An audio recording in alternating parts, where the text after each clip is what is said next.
this little pinhole shooting out fuel. Let's see if I can move this cup and he goes.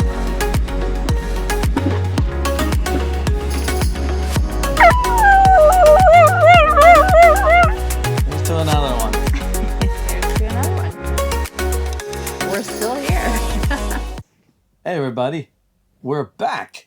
So this week, Mesha has been nose to the grindstone working all week long. And I pretty much spent the whole week doing little boat projects. Except from one day where we were forced off of our own boat by another infestation. How does one boat get so much infestation? Yes.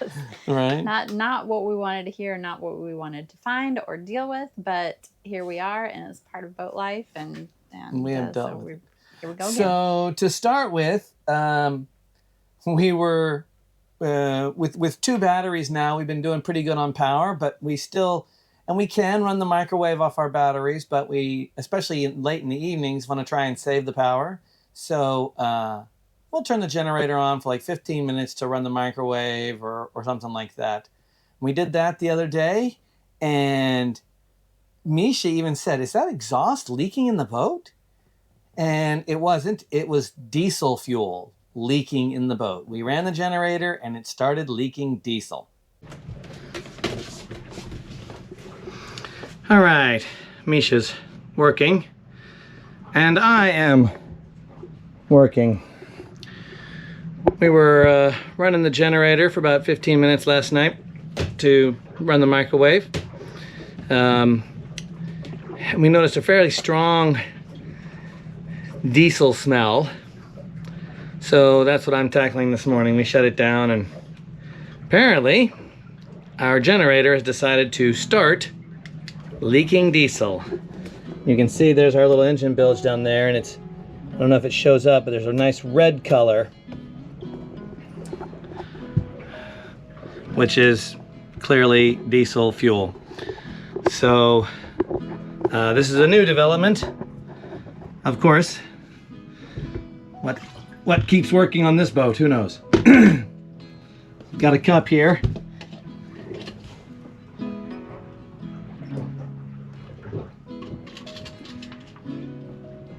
There's a little water in the bilge, and then I am skimming off the top, so you can see I'm skimming the diesel fuel off and trying to pour it out.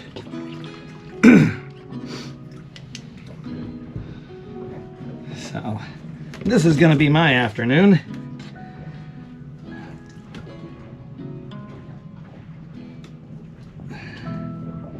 The layer on top is getting really thin, so as you can see, I don't know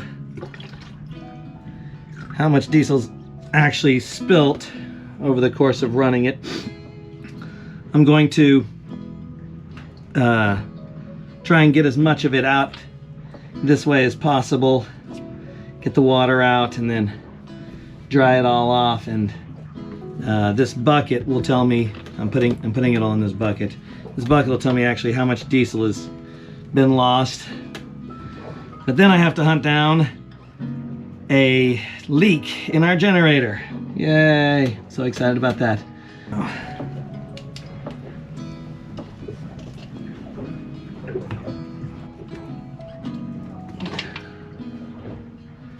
Well, that's almost all diesel there, but that was like the top, I don't know, like 1/4 inch.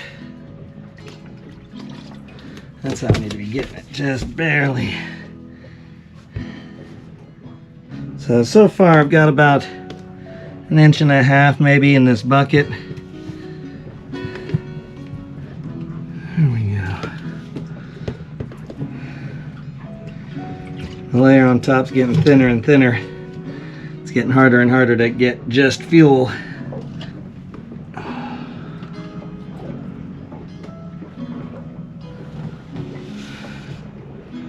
See, the water goes to the bottom, fuel stays on top.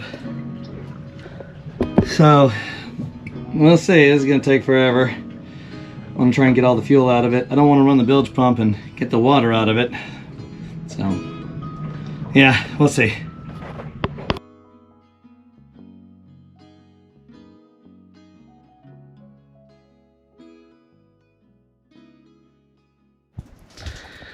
All right, so we are attempting to address the fuel leak, and we have found it.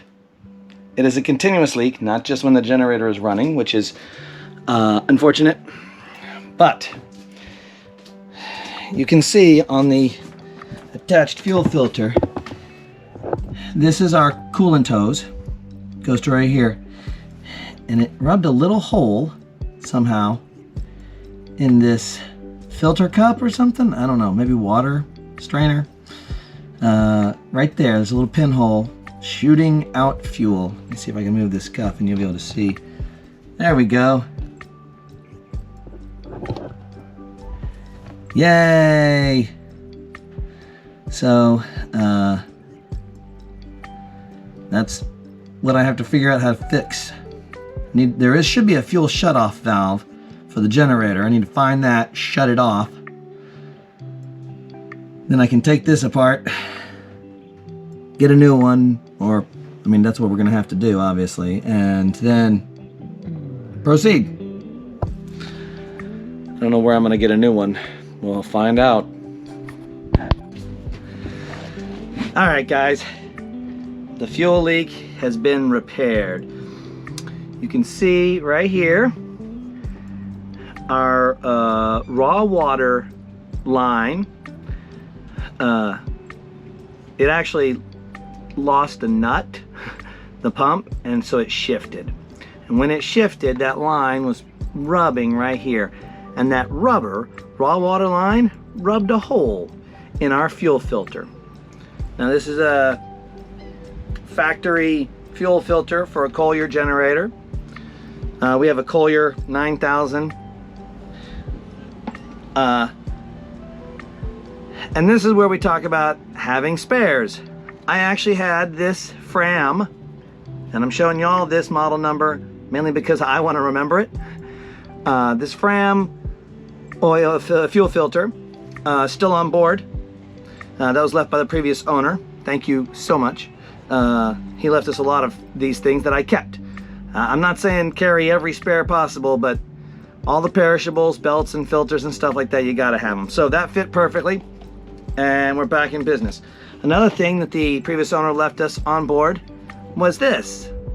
This is one of those wrenches to get fuel and oil filters off. This is garbage. I do not recommend. One, it doesn't even work in this situation. I'll turn this sideways. There we go. You can see it doesn't even get tight enough.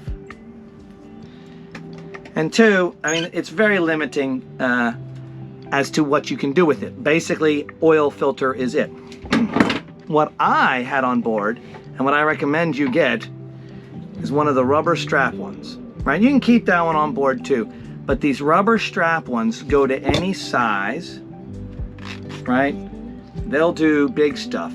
And you can put them, like if it's hard to get at, you can snake this around. You can snake this around, right? And then, pull tight. And they will go down to, I mean, it will literally do any size imaginable, right? Like if you need to twist some pipe, threaded pipe, ta-da! So, highly recommend one of these rubber strap filter changers. And yeah, make sure you keep all of the spares for belts, for fuel filters and oil filters and your all that kind of stuff on board. You can't carry every spare. Some people try and carry so many spares they have no room for stuff, right? You don't need to carry an extra wrist pin for your diesel. If you throw a rod out at sea, I mean, maybe some of you can change that. I'm not carrying that stuff, right? You just need to sail to a place that has maintenance like that. But clearly, we scored on that one. So no more leak, generator's back in business, and we're not polluting the world. I can't believe a rubber hose wore a hole in a metal fuel filter. That is crazy. That is the strangest thing I've ever heard of. I've never seen it happen before. I've never heard of it happening. You guys probably have never heard of it happening either. But we have videographic evidence. We have We have videographic evidence. evidence. It's that very it did graphic happen. evidence. I would have thought it'd go the other way, though. super I'm flimsy. surprised it did not wear a hole in the hose, the metal. I mean, I know it's thin tin, those fuel filters. It's just like barely any metal, and it's soft metal. But That's a testament to that hose. That rubber hose is yeah, thick and stiff. The rubber hoses are for a boat are expensive, surprisingly expensive, but they are for a reason because they're super tough. So that hose is not going to fail. That hose is good. yep. But the fuel filter, and I guess if something had to fail, the fuel filter is the best thing to fail because I think that's It was a cheaper very easy than fix. having to Very easy replace the fix. hose. So this video, as all previous videos and all future videos, is brought to you by these wonderful patrons. They are a member of the club. They get early releases. When we can get to the early releases, we're getting ahead. Thankfully, we're slowly getting ahead. Should be able to get a week or two ahead this coming week. If you want to be a part of the League of Mariners and get the insider information and get ahead on the game, go to patreon.com/forloveofwind or forloveofwind.com and look for the League of Mariners. So several days later, Mesha and I were sitting in the cockpit having a few cocktails, sundowners. Like we do. And I walked to the back of the boat and walked down the sugar scoop. And as I was going down the sugar scoop, I put my foot through a boat. So my immediate thought was, I just put my foot through the deck of our boat. What the hell? But thankfully, it was not as bad as we thought. So Flow is a center cockpit boat. That means the cockpit, where you steer from, is in the middle. This is our helm. This is where we make control changes to the rudder and the throttle. The rudder is actually in the back of the boat. So back here at the back of the boat is where the rudder is located. But with the helm all the way forward, what happens if somewhere in that complex linkage something goes wrong? What you have is called an emergency tiller. It's basically a big rod that you stick down into the top of the rudder, and then you have another rod that you can turn that rudder, just like turning a dinghy. This is the hole that we access our emergency tiller with, or that we access the rudder with. The emergency tiller would go down in here and grab this thing and turn the rudder. Usually there's a cover on this, but it's been slowly cracking, just brittle plastic over time. And yesterday, when I came down the back of the sugar scoop, I put my foot through it. So one of the things we must do is remove the broken one and put a new one in place.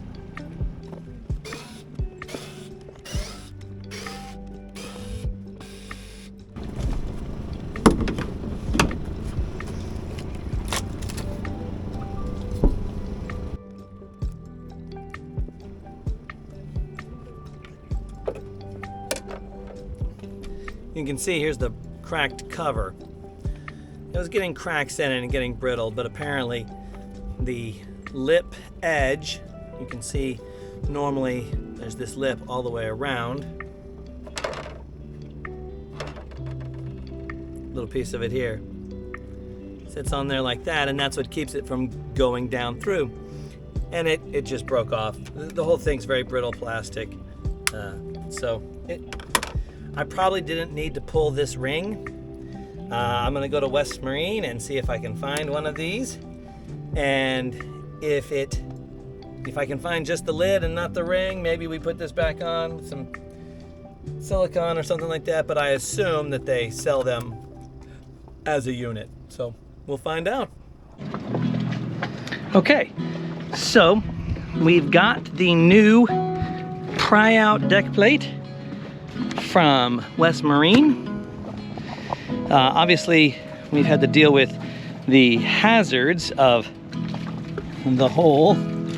That's no bueno. we're going to install that today. The first thing I need to do is clean up this lip. As you can see, I'm going to be putting some silicone sealant around here, so this all needs to get cleaned up. So we're knocking that out first.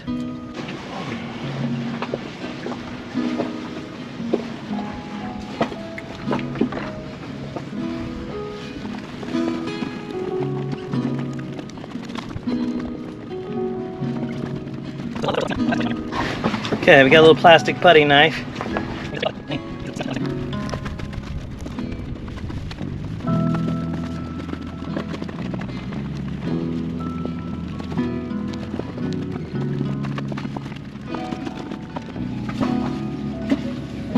Looks like we have made a clean spot on the boat here. Now, let's get our plate.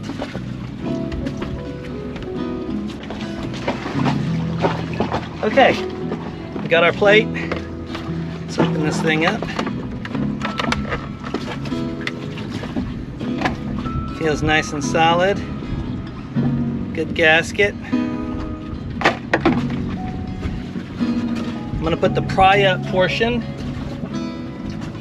off to the port side slightly. Do a test fit, make sure the holes line up. Looks very pretty. Okay, good. Got a little bit of quick seal, just kitchen dap. I'm not gonna put any 5200 on there or something like that. I don't want this to stick heavily.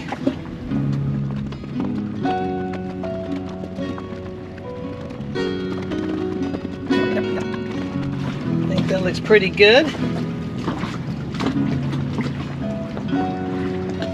And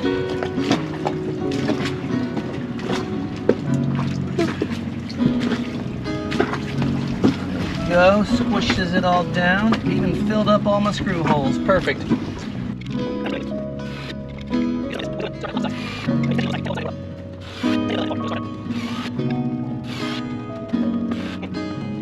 Now we should be able to put this plate in place.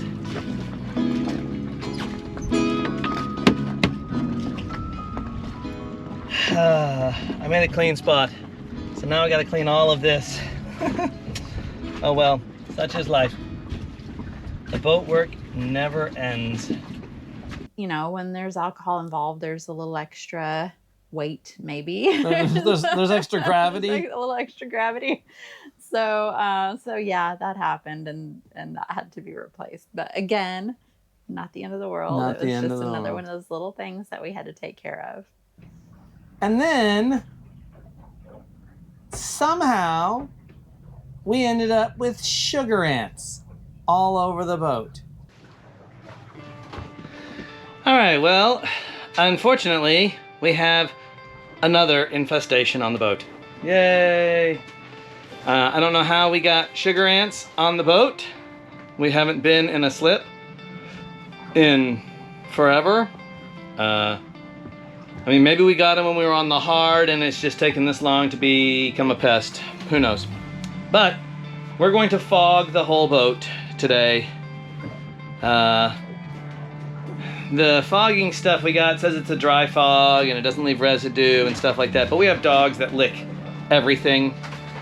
So we're going to take all the dishes and put them in the cockpit, and then take all of the cushions and put them in the cockpit, and then open everything here, and then take the dogs off the boat for about 4 hours.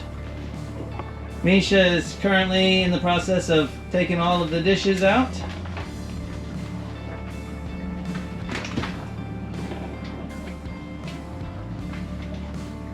I guess the alternative would be to just wash them all again, but that's wasteful of water. Yeah. Thankfully, we're only putting those up in the cockpit. We don't have to take them off the boat, so this will be fun. We're also going to take any open food, right? Bags of chips that we've already opened and stuff like that. We're not worried about canned goods or sealed food. And all our little food containers over here. And I don't know if I can see back there. We're leaving those on the boat. They're pretty sealed, so we're confident in those being okay. So it's easier for me just to take every dish we have and stick it up in the cockpit rather than having to come back and wash everything over again. So that's what I'm doing. You're not taking all the food stuff. I'm taking everything that could... That's open. Yeah. That's open. Yeah. Okay. While she's doing that, I'm going to remove the seat cushions. The dogs lay on these a lot. We're not going to worry about the back so much. They have to be unscrewed, so they will stay in place. We'll do a quick wipe down when they're done, when we're back. But this way we don't have to wipe down the cushions. They're just out in the cockpit.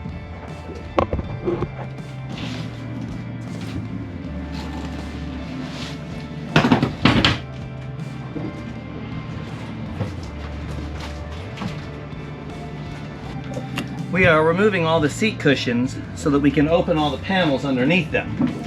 Let that fog get everywhere in the boat. We want nothing alive when we're done.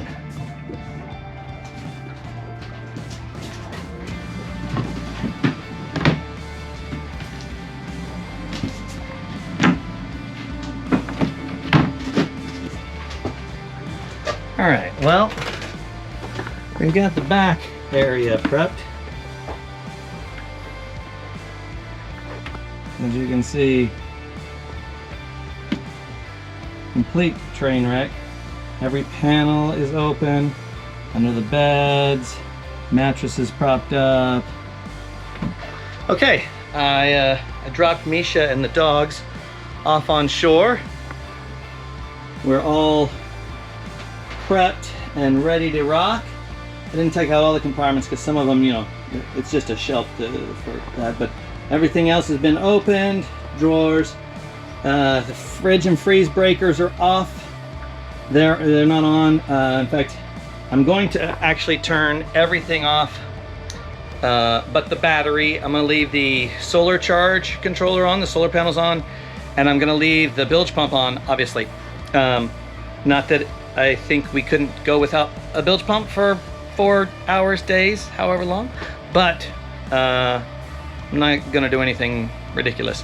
I do want to turn off as much, like we're shutting off main breakers for everything so that there's no chance of a spark.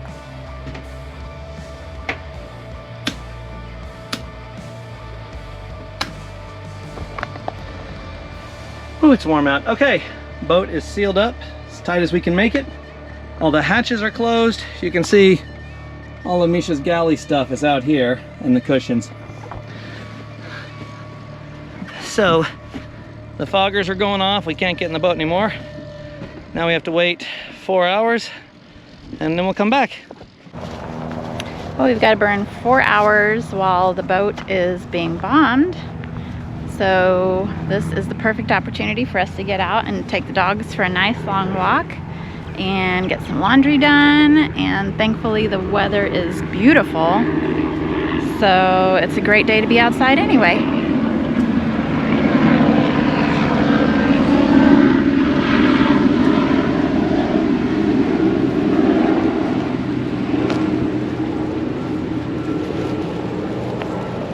It just kicked us off the boat for a matter of 4 hours, which was long enough because after a couple of hours of being outdoors, our dogs are ready to come back in and lay on their couch and lay on their bed and just relax.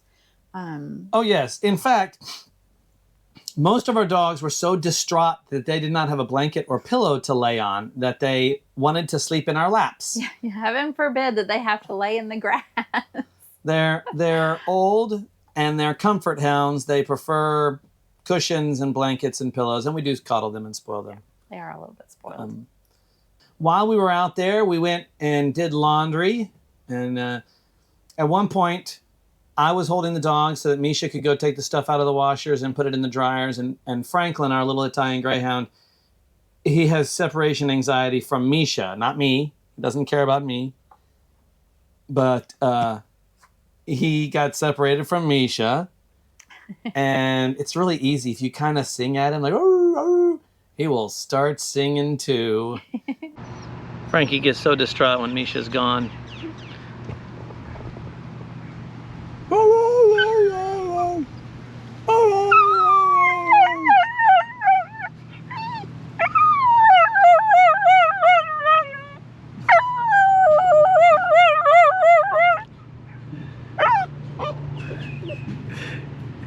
It's so easy to get him started. Franklin?